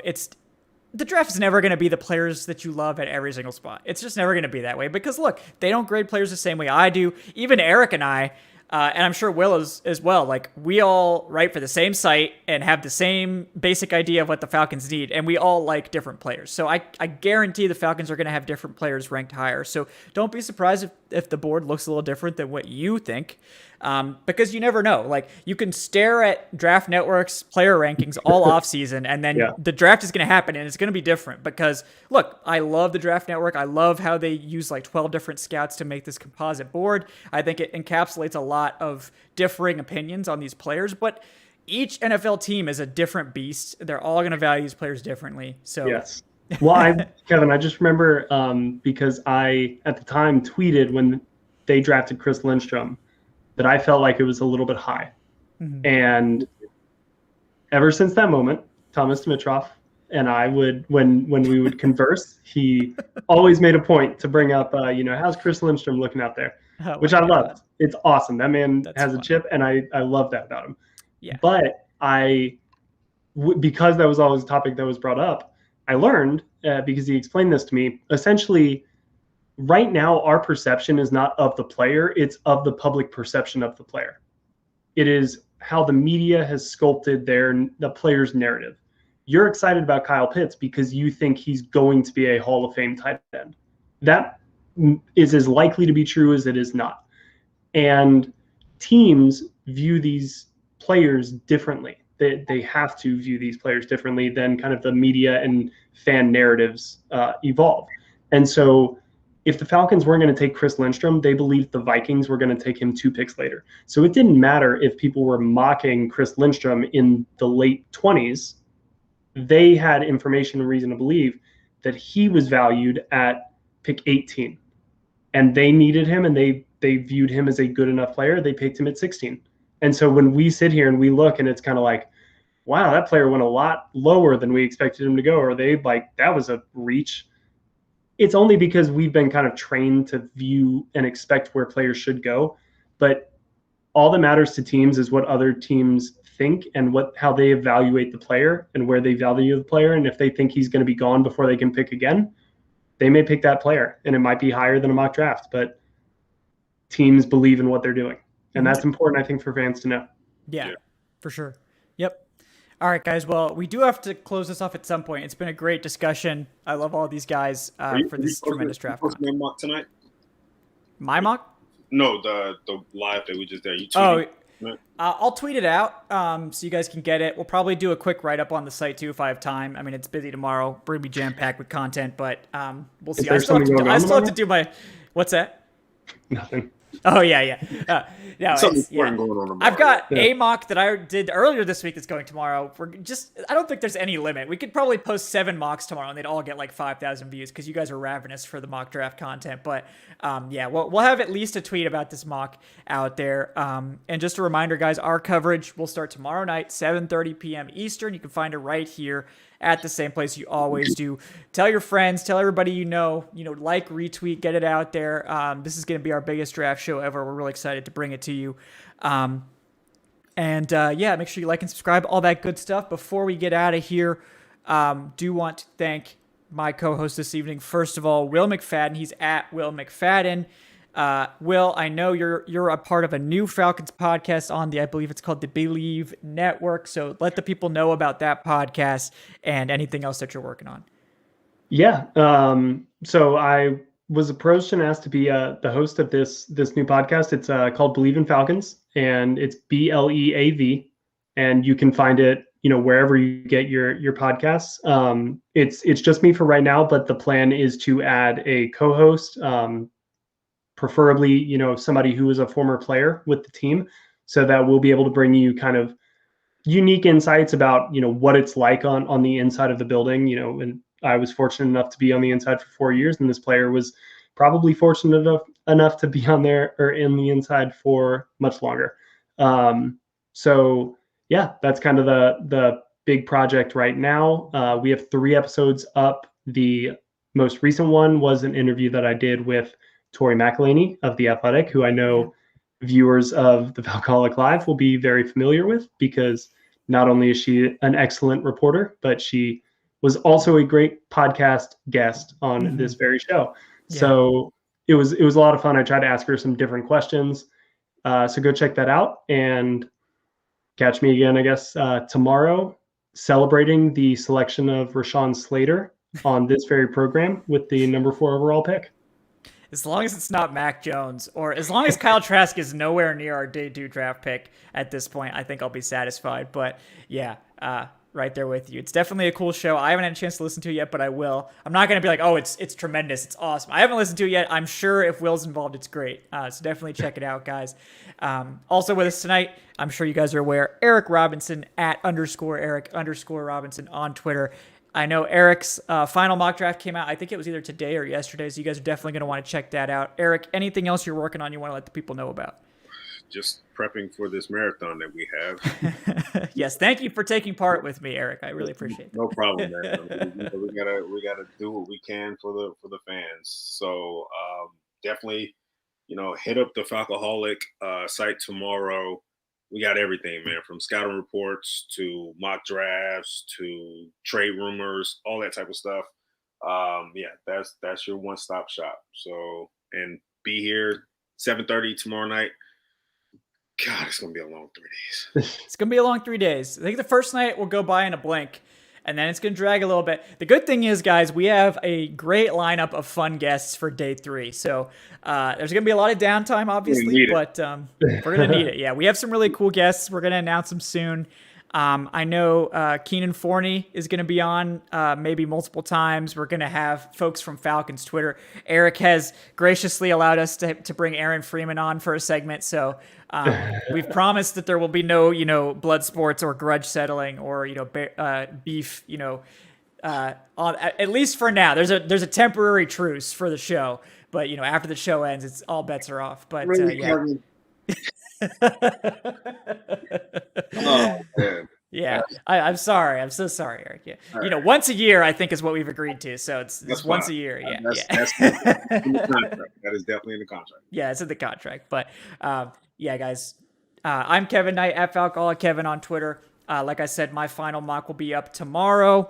I've been doing a targets series, so I've been looking at maybe the top 5 or 6 positions they're most likely to target early in the draft, and done a little series looking at the top targets at those positions. So check that out.